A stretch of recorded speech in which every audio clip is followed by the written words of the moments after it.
We saw how Joseph told his brothers to let Pharaoh know that they are shepherds so that he can allow them live in the land of Goshen. Today we shall continue the story by reading our Bible from Genesis chapter 47 from verse 1 to 17. And from this passage of the Bible, we saw that Joseph went with 5 of his brothers to go see Pharaoh. And when Pharaoh asked what they do, they told him that their occupation is rearing of livestock. That is, they are shepherds. And not just them alone, but also their father. They beckoned on Pharaoh to allow them live in the land of Goshen. Pharaoh said to Joseph, "Your father and your brothers have come to you, and the land of Egypt is before you. Settle your father and your brothers in the best part of the land. Let them live in Goshen. And if you know any of them with special ability, put him in charge of my own livestock." Joseph also brought his father in to see Pharaoh. After Jacob blessed Pharaoh, Pharaoh asked him how old he was. He replied, saying, "He is 130 years, and his age is few and has been difficult." Jacob told Pharaoh that he hasn't attained the age of his fathers. He blessed Pharaoh again and went out from Pharaoh's presence. So Joseph did all that Pharaoh commanded him to do for his family. He provided food for his father, brothers, and all his father's household, according to the number of their children. The famine became so severe, both in Canaan land and the land of Egypt. Joseph gathered all the money he made from selling food and took them to Pharaoh's house. When the Egyptians and the Canaanites had no more money left, they came to Joseph and begged him to give them food, for there was no more money. Joseph told them to bring in their livestock in exchange for food. So they brought in their livestock to Joseph, and he gave them food in exchange for their horses, their sheep, goats, cattle, and donkeys. Joseph fed them throughout that year with their livestock in exchange for food. The story continues. From our last episode, we saw how Joseph fed the Egyptians and the Canaanites with food in exchange for their livestock. Today we shall continue the story by reading our Bible from Genesis chapter 47 from verse 18 to 31.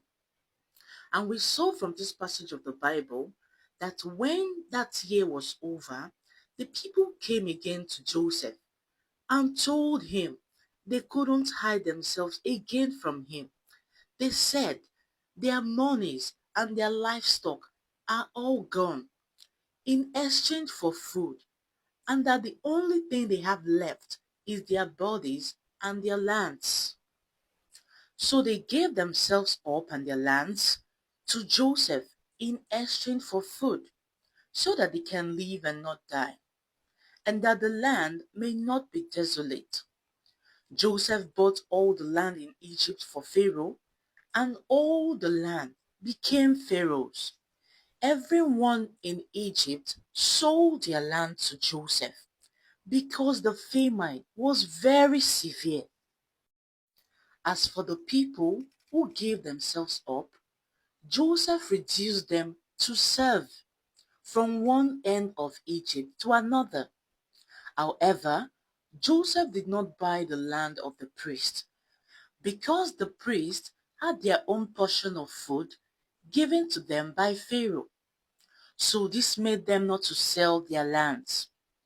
Joseph gave the people seeds to plant on the land and told them, since he has bought them and their land, when the seeds germinate and are ready for harvest, they shall give the fifth part to Pharaoh, and the fourth part shall be for both the feeding of them, their household, their little children, and for planting again. The people thanked Joseph for saving their lives and prayed to always find favor in the eyes of Joseph, and that they were willing also to be Pharaoh's servant. Joseph made it a law, even till this day, that in the land of Egypt, the fifth part of their land produce will be given to Pharaoh, except the produce from the land of the priest, because their lands are not Pharaoh's. Now the Israelites, who are Jacob and his household, settled in Egypt, in the region of Goshen. They acquired properties, became fruitful, and increased greatly in number. Jacob lived in Egypt for 17 years, and his number of years on earth were 147 years. When the time drew near for Jacob to die, he called his son Joseph and told him to make him a promise that when he, Jacob, dies and go to be with his fathers, he wouldn't want to be buried in Egypt, but where his fathers were buried. Joseph gave him his word, saying he would do as Jacob, his father, has instructed. Jacob told Joseph to swear unto him, and Joseph swore. The story continues. From our last episode, we saw how Jacob made a wish to be buried where his fathers were buried, and Joseph gave a promise to fulfill his father's wish. Today we shall continue the story by reading our Bible from Genesis chapter 48 from verse 1 to 22. And we saw from this passage of the Bible that sometime later Joseph was told that his father was sick. Joseph went to see him, and when Jacob got the news of Joseph's arrival, he sat up on his bed. Jacob told Joseph how God Almighty appeared to him at Luz in the land of Canaan, and there God blessed him, and God told him that he would make him fruitful and increase him in number. Jacob told Joseph how God promised to give that land to him and his descendants for an everlasting possession. Jacob also told Joseph that his two sons, Ephraim and Manasseh, that were born before his arrival to Egypt, will be considered his own children, just like Reuben, Judah, Simeon, and the rest. But any other child or children born to Joseph by his wife will be considered Joseph's children, and the children's inheritance shall be called after the name of their brothers. Jacob went further to tell Joseph how his mother Rachel died. Jacob said, on their way coming from Padan, going to Canaan, Rachel, his wife, died in a little distance from Ephrath. So he buried her beside the road to Ephrath, which is also Bethlehem. When Jacob saw Joseph's children, he asked who they were. Joseph told him they were his children. Jacob told Joseph to bring his children close to him so that he can bless them. Jacob's eyes were dim that he couldn't see clearly. When Joseph took his children close to his father embraced and kissed them.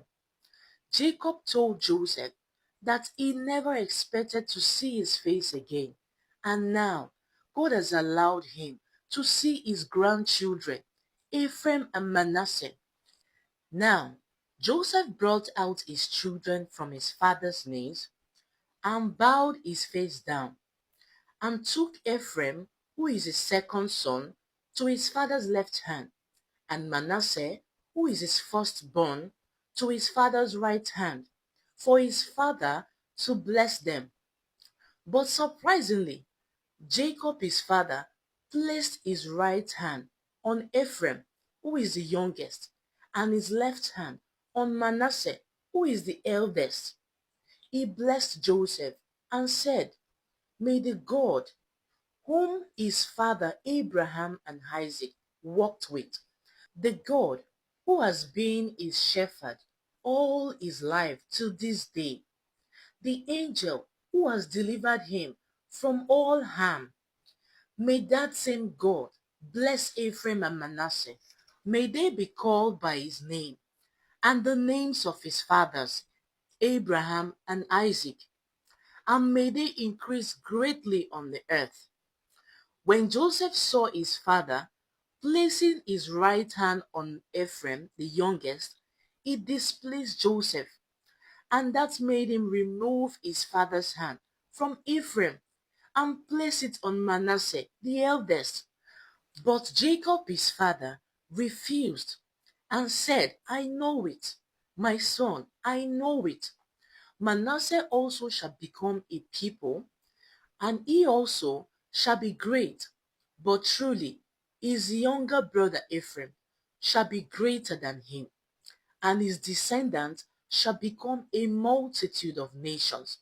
So Jacob blessed Ephraim and Manasseh that day, and said, "In your name will Israel pronounce this blessing.